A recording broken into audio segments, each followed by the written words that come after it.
Assalamu alaikum. In today's lecture we will be discussing the topic of static polymorphism और उसमें हमने इससे पहले जो फंक्शन ओवरलोडिंग पढ़ा था, अब हम थोड़ा सा एक ओवरव्यू लेंगे ऑपरेटर ओवरलोडिंग का, और उसके बाद फिर हम जो हमारा मेन डिस्कशन है that is about dynamic polymorphism उसको डिस्कस करेंगे। तो जैसे कि हमने इससे पिछले लेक्चर में बात की थी स्टैटिक पॉलीमॉर्फिज्म में, एक टाइप हमने डिस्कस की फंक्शन ओवरलोडिंग की। Now we will be briefly discussing about operator overloading, because हमने इससे पिछले लेक्चर्स में ऑपरेटर ओवरलोडिंग में काफ़ी डिटेल में इसमें डिस्कशन की थी। So we will get just briefly हम उसका ओवरव्यू लेंगे और फिर हम नेक्स्ट हमारी जो डिस्कशन है डायनेमिक पॉलीमॉर्फिज्म की उसको डिस्कस करेंगे। सो हमारे पास बेसिकली ऑपरेटर ओवरलोडिंग के केस में हमारे पास जो भी ऑपरेटर्स हैं, मिसाल के तौर पे हमने बात की थी प्लस का, माइनस का और इसके जैसे और जो ऑपरेटर्स हैं सी प्लस प्लस के अंदर, उस ऑपरेटर के ख़ास मतलब मौजूद हैं और वो मीनिंग्स जो हैं वो नॉन डेटा टाइप्स जो कि इंटीजर है, फ्लोट है, डबल है या जैसे और जो डेटा टाइप्स हैं उनके लिए उसे पता है किस तरीके से इनको ऑपरेटर प्लस साइन की डेफिनेशन है। लेकिन ये कंपाइलर को ये चीज़ रियलाइज़ करवाना या ये चीज़ बताना कि ऑब्जेक्ट्स के लिए किस तरीके से ये प्लस के साइन या डिफरेंट ऑपरेटर्स जो यूज़ हो सकते हैं, इसके लिए ज़रूरी है कि हम इन ऑपरेटर्स के मीनिंग में मज़ीद जो है वो इजाफ़ा करें। तो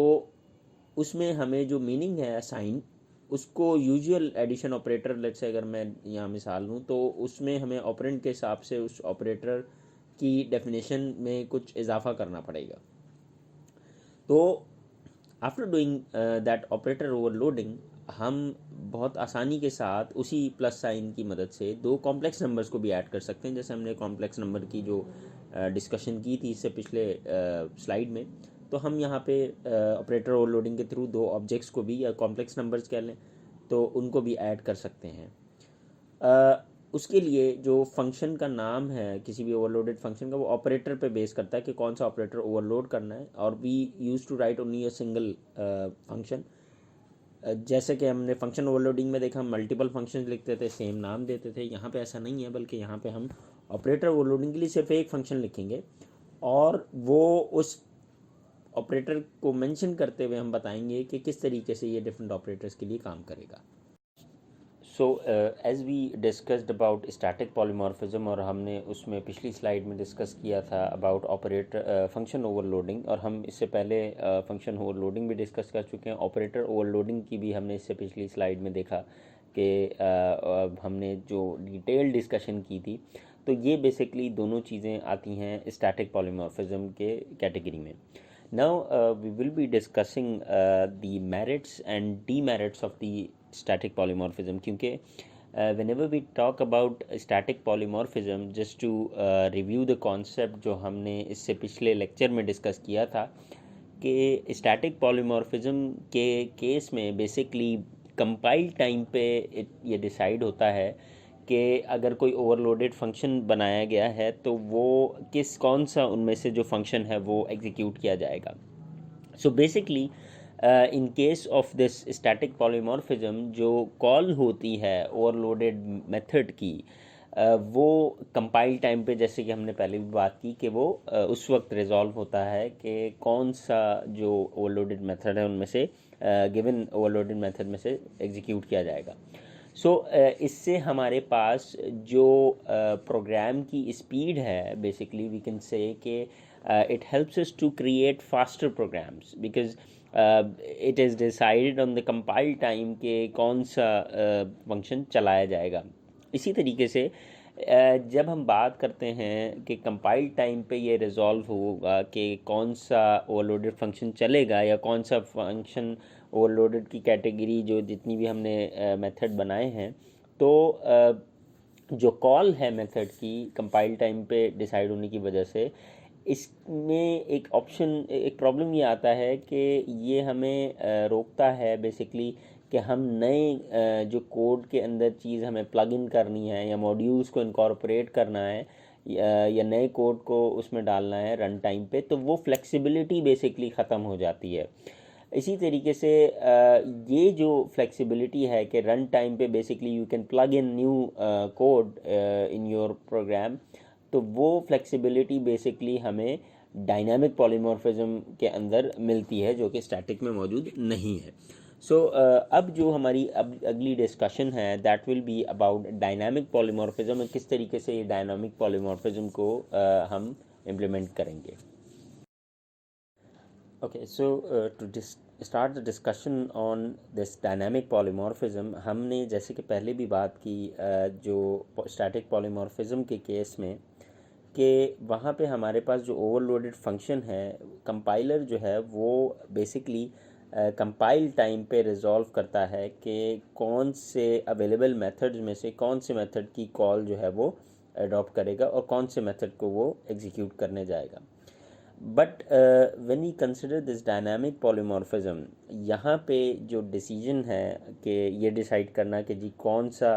जो मेथड है उसको कॉल किया गया है या कौन सा मेथड एग्जीक्यूट किया जाएगा, ये डिसीजन जो है डायनामिक पॉलीमॉर्फिज्म के अंदर डिले किया जाता है जब तक रन टाइम ना मौजूद हो। यानी कि रन टाइम में ये डिसाइड होता है कि कौन सा मेथड जो है वो एग्जीक्यूट किया जाएगा। So to understand this concept of dynamic polymorphism, हम इसको एक एग्जांपल की मदद से आगे डिस्कस करेंगे कि लेट्स से फॉर एग्जांपल हमारे पास एक बेस क्लास है जिसमें हमारे पास बेस क्लास के अंदर एक मेथड हमने बना लिया माय मेथड के नाम का। इसी तरीके से हमने एक और क्लास जो है वो ड्राइव क्लास क्रिएट की जो कि इस बेस क्लास से ड्राइव हो रही है, और हमने सेम इसी नाम का यानी माय मेथड के नाम का ही एक मेथड जो है वो इस ड्राइव क्लास के अंदर भी बना दिया। अब हम इसको कहते हैं कि बेसिकली हमने क्या किया कि हमने जो बेस क्लास का मेथड था उसको ओवरराइड किया है, ओवरराइड किया उसको हमने ड्राइव क्लास के अंदर। So basically this particular feature, इसको हम कहते हैं मेथड ओवरराइडिंग। और ये as you can see in the block diagram as well कि यहाँ पे हमारे पास दो ब्लॉक्स हैं। पहला ब्लॉक जो है वो बेसिकली बेस क्लास को यहाँ पे शो कर रहा है, वेयर एज जो दूसरा हमारे पास ब्लॉक है that is showing the drive class. अब यहाँ पे वी कैन क्लियरली सी कि हमारे पास बेस क्लास में भी एक मेथड हमने रख दिया माय मेथड के नाम का, और इसी तरीके से ड्राइव क्लास जो है वहाँ पे भी एक मेथड बना दिया हमने with the same name, which is my method. So basically we have overridden method of our base class inside the drive class. So now as we discussed in the previous slide के हमने basically एक base class suppose की है और फिर उसके बाद इसी एक drive class suppose की है, और बेस क्लास और ड्राइव क्लास दोनों के ही अंदर हमने एक मेथड दोनों मेथड क्लासेस के अंदर क्रिएट किया है जिसमें दोनों ही मेथड का नाम हमने सेम रख दिया है my method. So now what we will be doing कि हम जो बेस क्लास है और ड्राइव क्लास है दोनों ही क्लासेस के ऑब्जेक्ट्स क्रिएट करेंगे। इसी तरीके से हम पॉइंटर क्रिएट करेंगे एक जो कि बेस क्लास के ऑब्जेक्ट को पॉइंट करने में मदद देगा, और उससे हम बेसिकली यूज़ करवाएंगे माय मेथड जो हमने क्रिएट किया था। तो वो जो पॉइंटर है बेसिकली वो इन्वोक करेगा हमारा बेस क्लास का जो मेथड है उसको। इसी तरीके से हम पॉइंटर जो है सेट करेंगे जो कि ड्राइव क्लास का जो ऑब्जेक्ट है, और उस ड्राइव क्लास के थ्रू जो है वो हम इन्वोक करवाएंगे या कॉल करवाएंगे दोबारा से वही my method by using the drive class object. अब यहाँ पे सवाल ये आता है कि दो ऑब्जेक्ट्स हमने बना दिए, बेस क्लास का भी बना दिया और ड्राइव क्लास का भी ऑब्जेक्ट बना दिया, और दोनों ही के थ्रू हम बेसिकली कॉल करवा रहे हैं माय मेथड। अब माय मेथड दोनों ही क्लासेस के अंदर मौजूद है। तो रन टाइम जो है जब हम रन टाइम कॉल करेंगे मेथड को, तो सवाल ये आता है कि कौन सा मेथड जो है वो यहाँ पे कॉल होगा। सो यहाँ पे एक जो थॉट है वो ये आती है कि एक्सपेक्टेशन ये होती है कि क्योंकि पॉइंटर जो है वो पॉइंट कर रहा है लेट्स से ड्राइव क्लास के ऑब्जेक्ट को, तो वो ड्राइव क्लास की इम्प्लीमेंटेशन कॉल करेगा माय मेथड की। और इसी तरह सेम सिचुएशन होगी हमारे पास कि जब अभी हम एक पॉइंटर क्रिएट करेंगे ड्राइव क्लास की तरफ जो पॉइंट कर रहा है, और उसको टाइप कास्ट करेंगे बेस क्लास की। तो यूजिंग दिस पॉइंटर बेसिकली हम इन्वोक करेंगे माय मेथड दोनों ऑब्जेक्ट के उसमें और दोनों क्लासेस के उसमें, जो कि बेस क्लास और ड्राइव क्लास के हैं। तो जो रन टाइम है उसको ये रिजॉल्व करना है कि कौन से जो है मेथड माय मेथड की कॉल को वो इन्वोक करेगा, जो कि दोनों क्लासेस के अंदर हमने बात की मौजूद है। सो बेसिकली ये जो मेथड बाइंडिंग है ये बेसिकली लेड बाइंडिंग है। तो हम अब देखेंगे कि किस तरीके से ये जो लेड बाइंडिंग है ये इफ़ेक्ट करेगी हमारी ओवररिडन मेथड की जो कॉल्स हैं उनको। Okay, so now to expand our discussion, हमने जो इससे पहले भी की थी, what we have done now कि हमने यहाँ पे एज यू कैन सी एक बेस क्लास बनाई विद द नेम बेस, और उस बेस क्लास में हमने एक पब्लिक मेथड क्रिएट किया with the name void show. और इस वॉइड शो के मेथड के अंदर हमने एक जो सी आउट करवाया, एक मैसेज प्रिंट करवाया इस मेथड के अंदर, which is in base class show method, ताकि जब भी ये मेथड कॉल होगा तो कंपाइलर जो है वो ये मैसेज डिस्प्ले कर देगा कि वो बेस क्लास का शो मेथड एग्जीक्यूट कर रहा है। इसी तरीके से हमारे पास दूसरा हमने जो ड्राइव क्लास बनाई है which is publicly inheriting from the base class, वहाँ पे भी हमने एक पब्लिक मेथड बनाया विद द सेम नेम जो हमने बेस क्लास में दिया था, बेसिकली शो। और इस शो के मेथड के अंदर हमने जो मैसेज आउटपुट कंसोल पे डिस्प्ले करवाया है, that is in drive class show method. So now we can see कि हमारे पास जो बेस क्लास है उसमें भी एक शो का मेथड हमने डिफ़ाइन कर दिया है, जिसमें अपना उसका एक मैसेज रखा हुआ है। अब यहाँ पे ज़रूरी नहीं कि सिर्फ we are concerning about displaying the message, but उस कहने से मुराद ये कि उस शो के मेथड की अपनी एक इम्प्लीमेंटेशन मौजूद है, अपनी एक डेफिनेशन उस शो के मेथड की मौजूद है। इसी तरीके से हमने ड्राइव क्लास के अंदर भी उसी नाम का शो का मेथड बनाया, और ये जो शो का मेथड है इसकी अपनी एक इम्प्लीमेंटेशन है which is unique to this derived class. तो in this way we can see कि दोनों ही क्लासेस के अंदर एक नाम का मेथड बनाया गया, और उन दोनों नामों वाले मेथड्स की जो डेफिनेशंस हैं वो दोनों डिफरेंट हैं। तो अब हम आगे इसको मज़ीद डिस्कस करेंगे कि जब हम बेस क्लास का ऑब्जेक्ट बनाएंगे या ड्राइव क्लास का ऑब्जेक्ट बनाएंगे तो किस तरीके से ये आइडेंटिफाई होगा कि कौन सी जो इम्प्लीमेंटेशन है मेथड की वो एग्जीक्यूट होगी, या कौन सा जो मेथड है वो कॉल किया जाएगा। Okay, so now after making these two classes जो हमने इससे पहले बताया कि हमने बेस क्लास बनाई और ड्राइव क्लास बनाई, और इन दोनों ही बेस क्लास और ड्राइव क्लास के अंदर किस तरीके से हमने एक ही नाम के मेथड्स क्रिएट किए विद द नेम शो।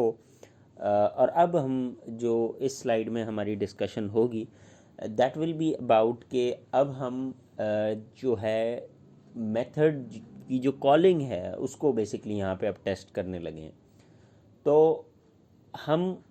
उसके लिए कंसिडर ये करेंगे कि लेट्स से फॉर एग्ज़ाम्पल हमने मेन मेथड के अंदर या अपनी मेन फंक्शन के अंदर हमने किया क्या कि हमने ऑब्जेक्ट्स क्रिएट किए हैं दोनों ही क्लासेस के, यानी हमने बेस क्लास और जो ड्राइव क्लास जो इससे पहले स्लाइड में हमने बनाई थी उन दोनों क्लासेस की हमने यहाँ पे ऑब्जेक्ट्स क्रिएट किए हैं। So as you can see here in the slide we have created the objects name base space base यानी विद स्मॉल बी, और इसी तरीके से जब हमने ड्राइव क्लास का ऑब्जेक्ट क्रिएट किया है तो उसमें भी हमने ड्राइव स्पेस ड्राइव यानी विद स्मॉल डी ऑब्जेक्ट बना दिया। तो अब हमारे पास इन दोनों क्लासेस के जो ऑब्जेक्ट्स हैं वो हम यहाँ पे क्रिएट कर चुके हैं। Now what we have done next, कि हमने एक पॉइंटर वेरिएबल डिक्लेयर किया यहाँ पे, जो कि बेस क्लास से के लिए हमने बनाया है यहाँ पे, और उसके साथ साथ हमने इस पॉइंटर को क्रिएट करवाने के बाद इस पॉइंटर में, जैसे कि we can recall from the discussion of pointer, के पॉइंटर बेसिकली किसी भी एलिमेंट के मेमोरी एड्रेस को स्टोर करता है, उसकी अपनी कोई ऐसी ऐसा तो नहीं होती। मिसाल के तौर पे इसको अगर हम एग्जांपल से मदद से समझें कि हमारे पास एक वेरिएबल है ए, इंटीजर ए, तो उस ए का एक बेसिकली हमारे पास स्टोरेज लोकेशन है, यानी मेमोरी में कहीं ना कहीं वो स्टोर हो रहा है, तो उसका एक मेमोरी एड्रेस है। तो ए का जो भी मेमोरी एड्रेस है, मैं एक पॉइंटर बनाता हूँ PTR के नाम से, और उस PTR की जो वैल्यू है वो बेसिकली ए इंटीजर का जो भी एड्रेस है, अब ए में वैल्यू पड़ी है, लेट्स से इंटीजर है वो टाइप ए, और उसमें वैल्यू पड़ी है 2, लेकिन वो जो 2 है वो मेमोरी में कहीं ना कहीं स्टोर हो रहा है। तो वो जो मेमोरी लोकेशन है बेसिकली, वो मेमोरी लोकेशन जाके सेव हो जाएगी हमारे पॉइंटर जो हमने क्रिएट किया उसके अंदर। तो this is the you can say the definition of pointer, के पॉइंटर बेसिकली किसी भी वेरिएबल के मेमोरी एड्रेस को अपने अंदर स्टोर रखता है। तो यहाँ पे भी हम कर क्या रहे हैं कि हमने बेसिकली ऑब्जेक्ट बनाया है बेस विद स्मॉल बी,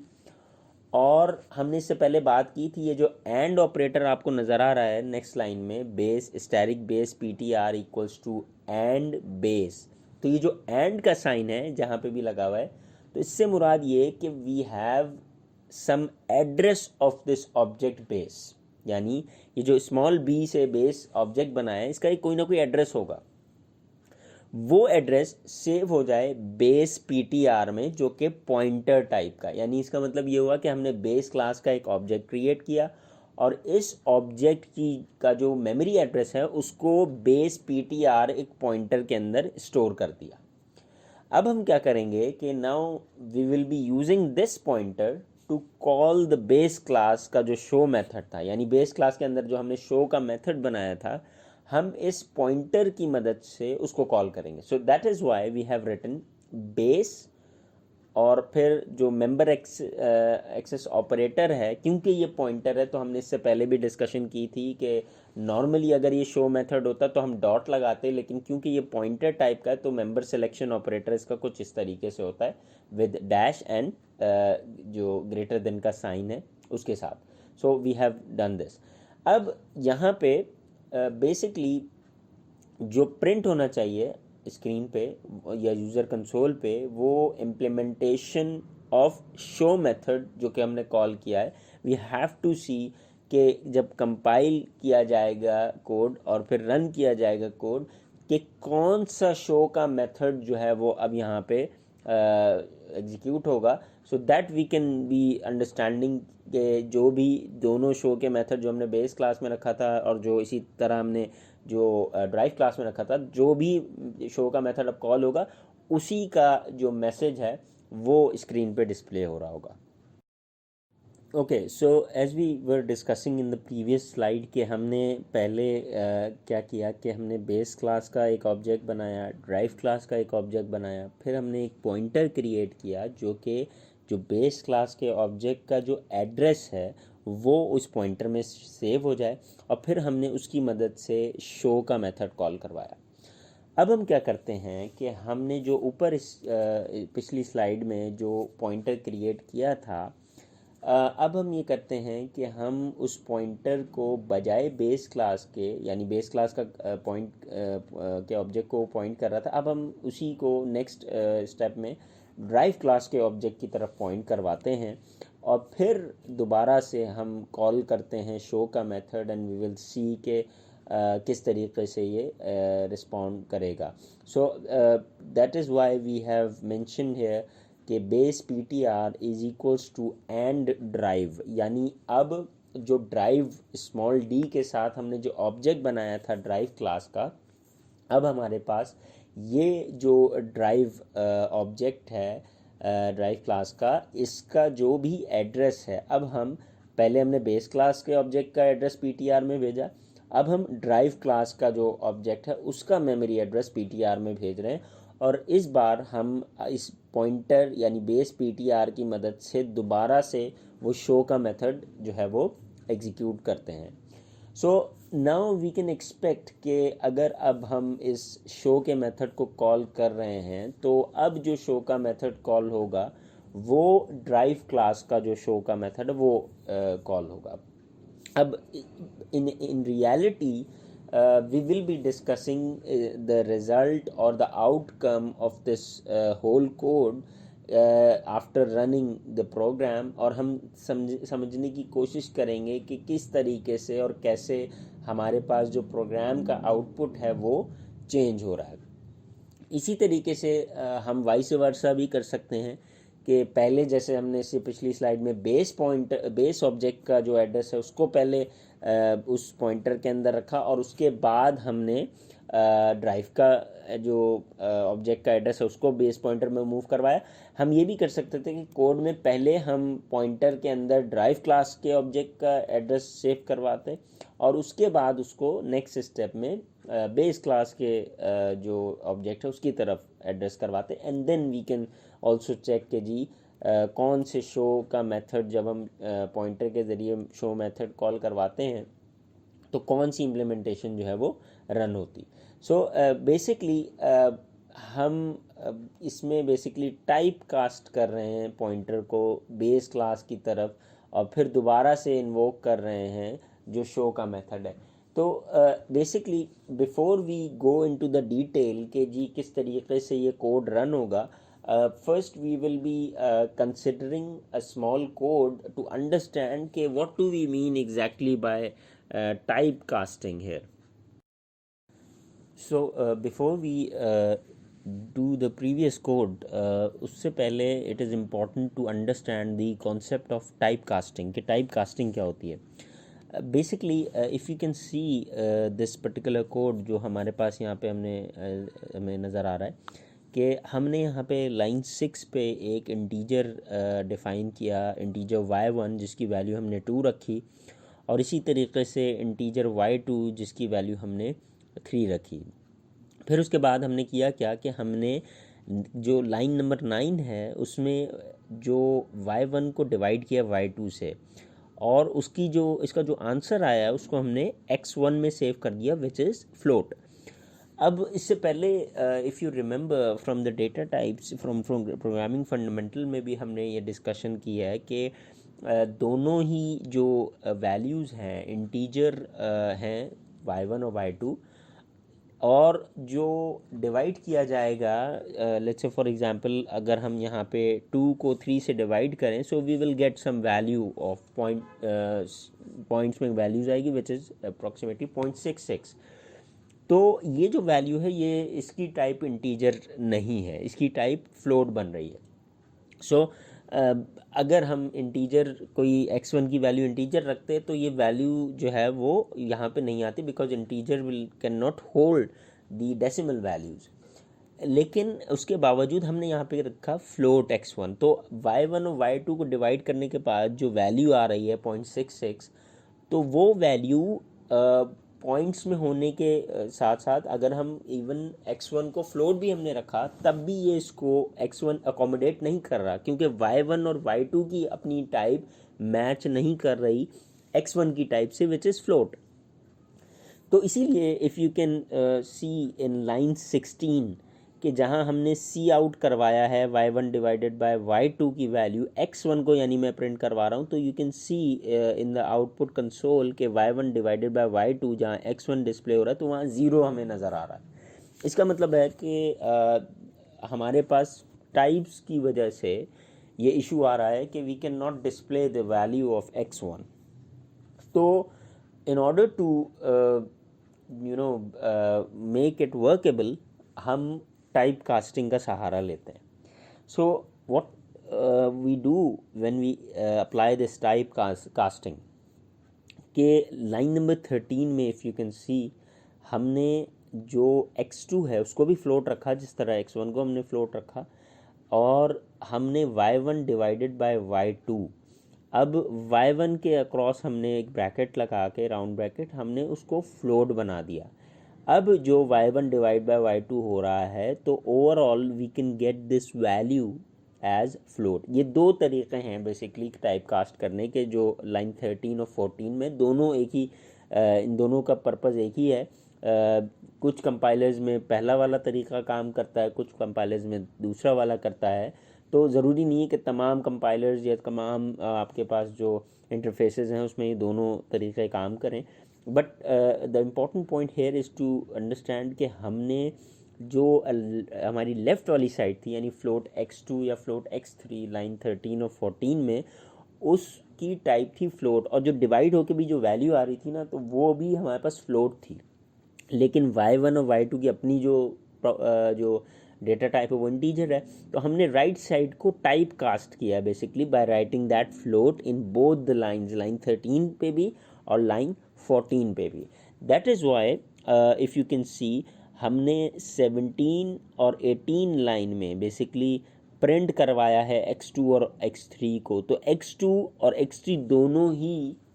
0.66 जो हमारा एक्चुअल आंसर आ रहा है वो डिस्प्ले कर रही हैं। इट प्रूव्स के टाइप कास्टिंग के थ्रू हम जो हमारी टाइप है, डिस्पाइट के जी वो दोनों डिसिमिलर टाइप्स हैं, एक तरफ इंटीजर है दूसरी तरफ फ्लोट है, टाइप कास्टिंग के थ्रू हम उस चीज़ को जो प्रॉपर तरीका है और जो प्रॉपर आंसर है उसको देख सकते हैं। रिगार्डलेस के जी जब हम x1 की तरफ देखते हैं तो x1 में हमने टाइप कास्टिंग नहीं की, तो इसीलिए इवन दो आपके पास x1 फ्लोट में था, लेकिन y1 और y2 दोनों इंटीजर टाइप के थे, तो इसलिए वहाँ पे आपको ज़ीरो नज़र आ रहा है। तो now we will try to execute and see कि किस तरीके से ये कोड हमारे पास रन करेगा। So now we have the same code that we have discussed in the previous slide. यहाँ पे basically हमारे पास y1 की जो वैल्यू है that is around 2, y2 की वैल्यू है 3 और उसकी टाइप है इंटीजर्स। और इसी तरीके से हमने यहाँ पे जो बेसिकली x1 की जो टाइप है उसको फ्लोट कंसिडर किया। तो यहाँ पे जो x1 की वैल्यू है y1 डिवाइडेड बाय y2, तो वी विल गेट अराउंड 0.66। तो क्योंकि ये जो y1 है दैट इज 2 एंड इंटीजर, इसी तरह y2 जो है वो 3 है और ये भी इंटीजर है, तो दो इंटीजर्स को डिवाइड करने के बाद जो आंसर आ रहा है वो बेसिकली हमारे पास फ्लोट टाइप का है। तो हमने किया क्या कि यहाँ पे इसकी टाइप फ्लोट रख दी और फिर लाइन 16 पे हमने इसको डिस्प्ले करवाया। अभी फॉर द टाइम बीइंग हम इस पर्टिकुलर सेक्शन को सिर्फ x1 की वैल्यू ऑब्जर्व करने के लिए रन करके देखते हैं कि हमारे पास आउटपुट किस तरीके से आएगा इस पर्टिकुलर केस में। So as you can see, we are getting y1 divided by y2 is equals to 0. Now why we are getting 0 here? Because के हमारे पास जो टाइप है यहाँ y1 और y2 की दोनों ही टाइप्स इंटीजर टाइप हैं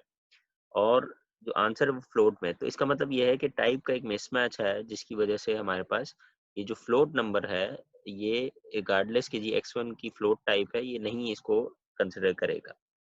सो in order to overcome this problem हम टाइप कास्टिंग का यूज़ करते हैं कि हम जो राइट हैंड साइड है उसमें y1 डिवाइडेड बाय y2 को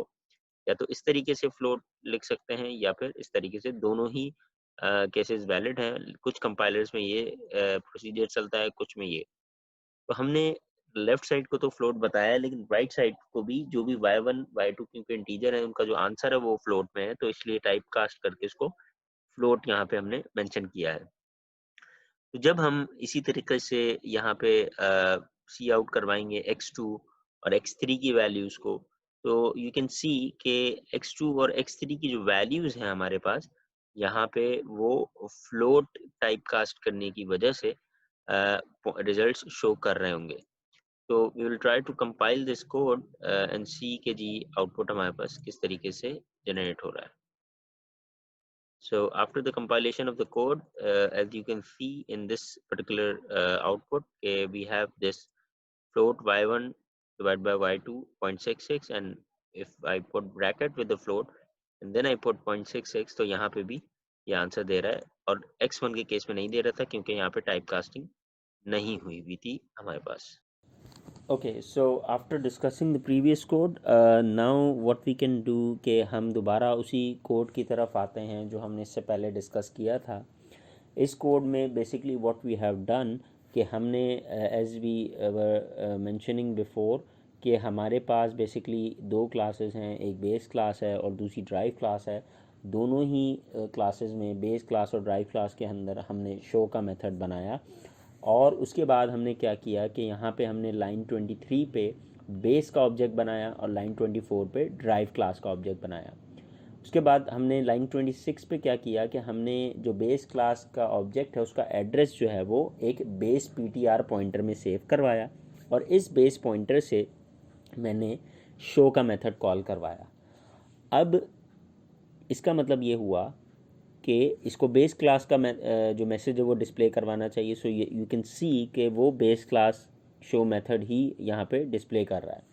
उसके बाद मैंने क्या किया कि अब इस बेस पीटीआर यानी बेस पॉइंटर के अंदर ड्राइव क्लास का जो ऑब्जेक्ट का एड्रेस है उसको मूव करवाया और फिर दोबारा इसी बेस पॉइंटर से मैंने ये जो शो का मेथड है फिर कॉल करवाया लाइन 29 पे। तो यू कैन सी कि दोबारा ये कॉल हुआ है शो का, तो दोबारा से यहाँ पे वो मुझे बेस क्लास का ही जो आउटपुट है वो शो कर रहा है। इसका मतलब ये हुआ कि even you change the value यानी लाइन 26 में हमने पहले बेस क्लास के ऑब्जेक्ट का जो एड्रेस डाला बेस पीटीआर में, तो वो वही उठा रहा है। जो नेक्स्ट है लाइन 28 वाला यानी मैंने दोबारा उसको रिप्लेस कर रहा हूँ तो वो रिप्लेस नहीं कर रहा है इसको, ठीक है। तो इसीलिए वो दोबारा से बेस क्लास शो का मेथड वहाँ पे मुझे आउटपुट स्क्रीन पे शो कर रहा है। इसको हम वाइस वर्सा करते हैं कि लाइन 33 पे मैंने अब ड्राइव क्लास का प्योर एक पॉइंटर बनाता हूँ कि drive static drive pointer P यानी ड्राइव पीटीआर इसका नाम रखा इक्वल्स टू एंड ड्राइव, यानी अब ड्राइव का जो ऑब्जेक्ट का एड्रेस है उसको मैंने ड्राइव पॉइंटर के अंदर भेज दिया। अब मैं ड्राइव पॉइंटर के थ्रू शो का मेथड कॉल करवा रहा हूँ। सो यू कैन सी के लाइन 35 जो है उसका आउटपुट आ रहा है मेरे पास in drive class show method. अब मैं दोबारा वही काम करता हूँ जैसे मैंने बेस पॉइंटर के लिए किया था कि अब मैं ड्राइव पीटीआर के अंदर जो बेस का एड्रेस है उसको यहाँ पे पुट करवा रहा हूँ। तो मेरे पास दोबारा शो का मेथड जब कॉल हो रहा है तो यहाँ पे फिर वही ड्राइव क्लास का जो शो मेथड है वो डिस्प्ले होता हुआ नज़र आ रहा है। सो अब हम इसको कंपाइल करके भी एक दफ़ा देखेंगे कि किस तरीके से हमारे पास आउटपुट मिल रहा है। Okay, so now we have the same code जो हमने इससे पहले डिस्कस किया। We have this base function base class के अंदर हमने शो का मेथड बनाया और उसका मैसेज प्रिंट करवाया। ड्राइव क्लास बनाई और ड्राइव क्लास भी बेसिकली पब्लिकली इनहेरिट कर रही है बेस क्लास से और यहाँ पे भी हमने शो का मेथड बनाया। फिर हमने मेन फंक्शन में क्या किया कि बेस का ऑब्जेक्ट बना के ड्राइव का ऑब्जेक्ट बनाया और फिर बेस पॉइंटर बना के बेस का ऑब्जेक्ट का जो एड्रेस है उसको बेस पीटीआर में मूव करवाया और फिर बेस पीटीआर से शो का मेथड कॉल करवाया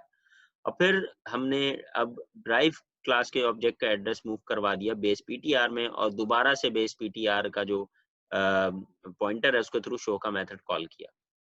इसी तरह हमने दूसरे एंड पे अगेन ड्राइव क्लास का पॉइंटर बना के ड्राइव का ऑब्जेक्ट जो है उसके अंदर उस पॉइंटर के अंदर इस ड्राइव क्लास के ऑब्जेक्ट का एड्रेस मूव करवाया, फिर ड्राइव पॉइंटर से शो मेथड कॉल करवाया और इसको चेंज किया, फिर बेस का एड्रेस यहाँ पे मूव करवा के दोबारा ड्राइव का ऑब्जेक्ट जो है वो या drive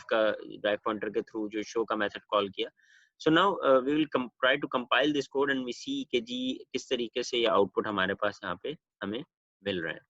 So now you can see okay, we have this same output. Now you can understand कि जी we have a problem कि बावजूद इसके कि मैं as you can see again in the code के बावजूद इसके कि हम पॉइंटर की वैल्यू यानी पॉइंटर का जो एड्रेस है उसको ओवरराइड कर रहे हैं, यानी लाइन 26 में मैंने इसको बेस का एड्रेस दिया लेकिन 28 में ड्राइव का एड्रेस दे रहा हूँ लेकिन वो उसको पिक नहीं कर रहा। So this is a problem.